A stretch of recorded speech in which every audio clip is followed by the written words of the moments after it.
And এই এক্সপেকটেশনটা কমিয়ে ফেলতে পারলে যেকোনো সম্পর্ক আসলে হেলদি থাকতে পারে।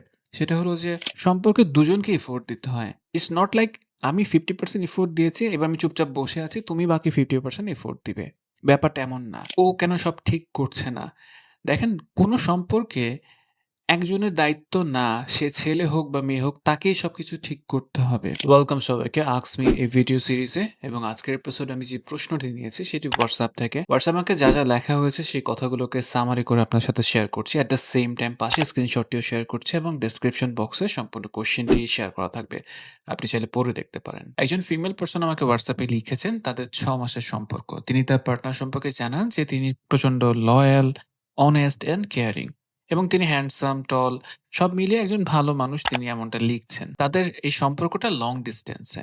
৪ মাস পর থেকে একই সমস্যা বারবার হচ্ছে এবং সেটা হলো যখনই তাদের মাঝে কোনো ঝগড়া হচ্ছে, মেয়েটার বয়ফ্রেন্ড কোনোভাবে তাকে কনভিন্স করছেন না বা কোনো কিছু করছেন না।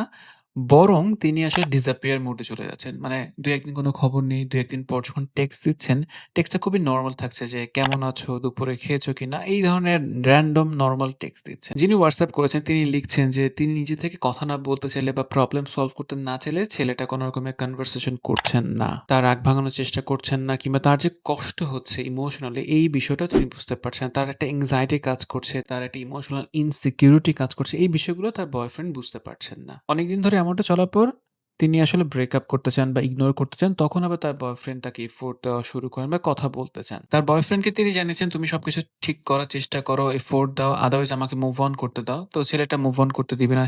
ছেলেটার সম্পর্ক রাখার চেষ্টা করছেন। ছেলেটা জানিয়েছেন যে তিনি চেষ্টা করবেন সবকিছু ঠিক করার। কিন্তু পরের দিন থেকে তিনি আর কমিউনিকেট করেন না। তিনি আবারও ডিসঅ্যাপিয়ার মোড এ চলে যান। তো যিনি হোয়াটসঅ্যাপ করেছেন তিনি কোয়েশ্চেন করছেন যে তিনি কেন আসলে কমিউনিকেট ঠিকমতো করছেন না?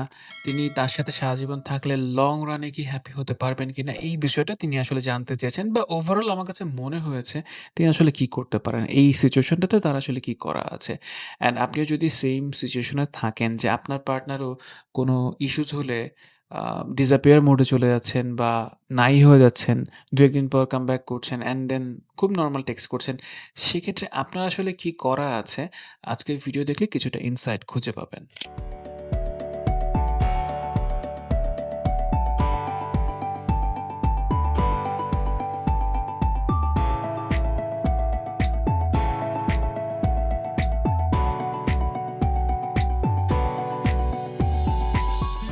ডিসকাশনটা শুরু করার আগে আমি একটা ছোট কোয়েশ্চেন দিয়ে শুরু করতে চাই। আপনি যেহেতু লিখেছেন যে তিনি অনেক কেয়ারিং। সো একটা মানুষ যখন কেয়ারিং হয়, কি দেখে আপনার কাছে মনে হলো যে তিনি কেয়ারিং? আর যদি কেয়ারিং হয়ে থাকেন তাহলে ঝগড়াটা আসলে যখন হচ্ছে, দেন তিনি তার কেয়ারনেস কিভাবে শো করছেন? বা ঝগড়াটা আসলে কি কারণে লাগছে? সো কেয়ারিংটাকে আপনি নিজে একটু আইডেন্টিফাই করবেন। কি কারণে আপনার কাছে মনে হয়েছে বা আপনি লিখছেন যে সে খুবই কেয়ারিং, মানে আপনার পার্টনার খুবই কেয়ারিং। সো বিষয়টা এমন হয়েছে যে আপনার পার্টনার ঝগড়া হলেই ডিসঅ্যাপিয়ার মোড এ যাচ্ছেন বা ফ্লাই করে চলে যাচ্ছেন। ২-১ দিন কোনো খোঁজখবর থাকছে না। অ্যান্ড এটা আবার আপনাকে ইমোশনালি কষ্ট দিচ্ছে। ২ টা মানুষের ডিফারেন্ট ২ টা প্রবলেম। একটা মানুষের প্রবলেম হলো যখনই কোনো কনফ্লিক্ট হয়, কোনো প্রবলেম আসে, তিনি ফ্লাই করে পালিয়ে যান বা সরে যান। অন দি আদার হ্যান্ড আপনার প্রবলেম হচ্ছে তিনি কেন সবকিছু ঠিক করছেন না, এটা আপনাকে কষ্ট দিচ্ছে, আপনার মধ্যে এনক্সাইটি দিচ্ছে, আপনার মধ্যে ইমোশনাল ইনসিকিউরিটি ডেভেলপ করছে। আপনি অ্যাজ এ ইন্ডিভিজুয়াল যেই জায়গাটায় কাজ করতে পারেন, আপনার এনক্সাইটি কি নিয়ে হচ্ছে?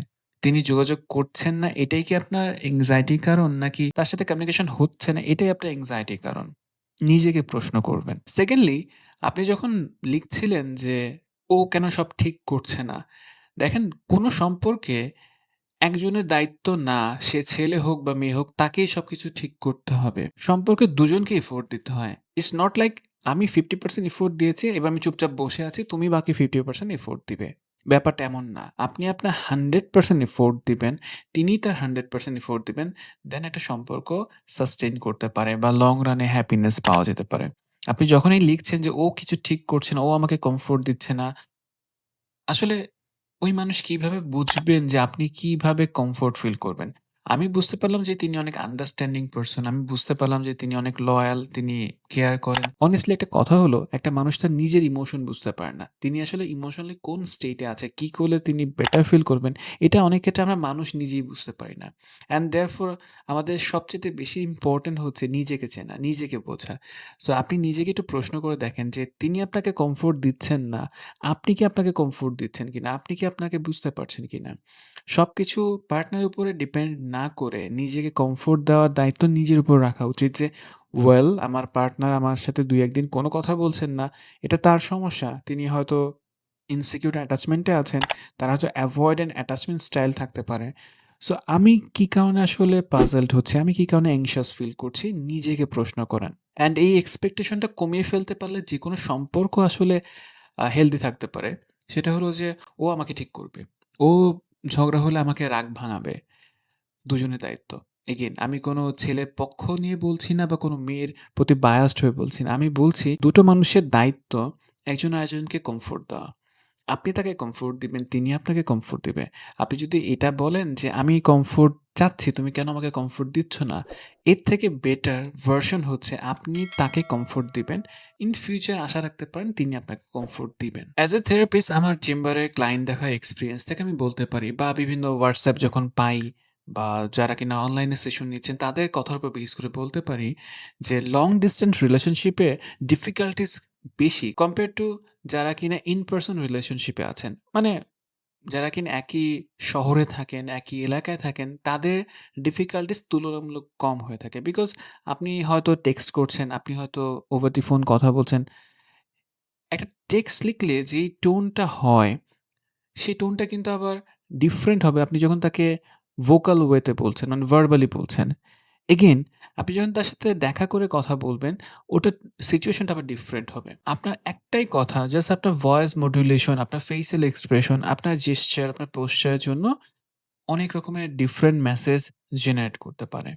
আমি ইউজুয়ালি সাজেস্ট করি, কাউকে প্রেশার দেই না যে এটাই করবেন, এটাই একমাত্র বেদবাক্য, এমনটা না। যতটুকু সম্ভব ইন পারসন রিলেশনশিপে থাকা ভালো। লং ডিসট্যান্স রিলেশনশিপে ডিফিকাল্টিজ বেশি, ইমোশনাল পেইন বেশি অ্যান্ড আন্ডারস্ট্যান্ডিং গুলো না আস্তে, আস্তে ফেড আউট হওয়া শুরু করে। বিকজ টেক্সটিং হোক, ভয়েস কল হোক, ফোন কল হোক, সবগুলো একটা জায়গায় যেয়ে না একটা হ্যাজিনেস ক্রিয়েট করে। ১ম ১ মাস ২ মাস হয়তো একটা হানিমুন স্টেজ থাকে, তখন সবকিছুই কালারফুল লাগে। কিন্তু যখন ওই মানুষটাকে আমরা ডিপলি বোঝার চেষ্টা করি, আন্ডারস্ট্যান্ড করার চেষ্টা করি, তখন তার কিছু ব্যাড সাইড থাকতে পারে, এরিয়াস অফ ইমপ্রুভমেন্ট থাকতে পারে যেগুলো আমাকে আরো বেশি আনকমফোর্ট ফিল দেয়। সো এটা ওয়াইজ ইন পারসন রিলেশনশিপে থাকা, একই শহরে, একই এলাকাতে, ২ টা দেশে, ২ টা ডিফারেন্ট জেলা, ডিস্ট্রিক্ট, ডিভিশনে রিলেশনশিপগুলো আরো বেশি ডিফিকাল্ট হয়ে থাকে। সো এটা একটা আমার সাজেশন আকারে নিতে পারে। ইন জেনারেল সবার জন্যই বলছি।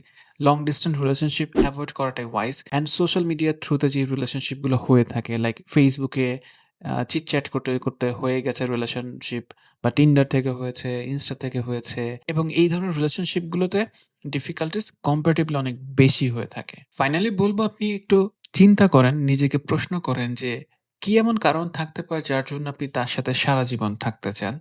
লং রানে একসাথে থাকতে চান? এই প্রশ্ন নিজেকে করেন এবং একটা শক্ত মজবুত কারণ বের করেন। এই একটা কারণ আছে যেই কারণে আমি সবসময় ওর সাথে থাকতে চাই এবং এই ধরনের ফেক হোপ না রাখাটাই ওয়াইজ যে ও সব ঠিক করবে। এই এক্সপেকটেশন না রাখাটাই ওয়াইজ যে আমার পার্টনার সব ঠিক করে দিবে। রাদার আপনি রিয়ালিস্টিক ওয়েতে চিন্তা করেন। আপনি ইমোশনালি বায়াসড হয়ে প্রসেসিং না করে emotion at the same time logical brain দুটোকে ব্লেন্ডিং করেন। দুটোকে পাশাপাশি নিয়ে চিন্তা করেন যে লজিক্যালি কি বলছে? তাকে প্রশ্ন করেন। অ্যান্ড ইমোশনালি আপনি আসলে কি চাচ্ছেন সেটাকে বোঝার চেষ্টা করেন। দুটোকে কম্বাইন করে ডিসিশন মেক করেন। অ্যান্ড এই ধরনের ডিসিশন নেওয়ার ক্ষেত্রে আমি মনে করি একটা মানুষের উচিত third I, I mean third কোনো পারসন যিনি কিনা নিউট্রাল, যিনি কিনা প্রফেশনাল তার সাথে বসে এট লিস্ট ডিসকাশন করেন। দুজন মিলে বসেন। নট লাইক আপনি আমাকে যেরকম WhatsApp করেছেন আমি তো একটা ওয়ান পয়েন্ট অফ ভিউ থেকে বলছি। মানে আপনার পয়েন্ট অফ ভিউ গুলো বলছি। আমি তো জানি না আপনার বয়ফ্রেন্ডের পয়েন্ট অফ ভিউস কি, তার ডিফিকাল্টিজ কি। সো আপনারা দুজন মিলে ভার্চুয়ালি হোক, ইন পারসন হোক যেকোনো একজন প্রফেশনাল কাপল থেরাপিস্টের সাথে কথা বলেন, ডিসকাশন করেন অ্যান্ড দেন দুজন মিলে একটা ডিসিশনে আসেন যে কোনটা আপনাদের দুজনের জন্য ওয়াইজ হবে। সম্পর্কে থাকা নাকি দুজন সেপারেট হয়ে মুভ অন করা।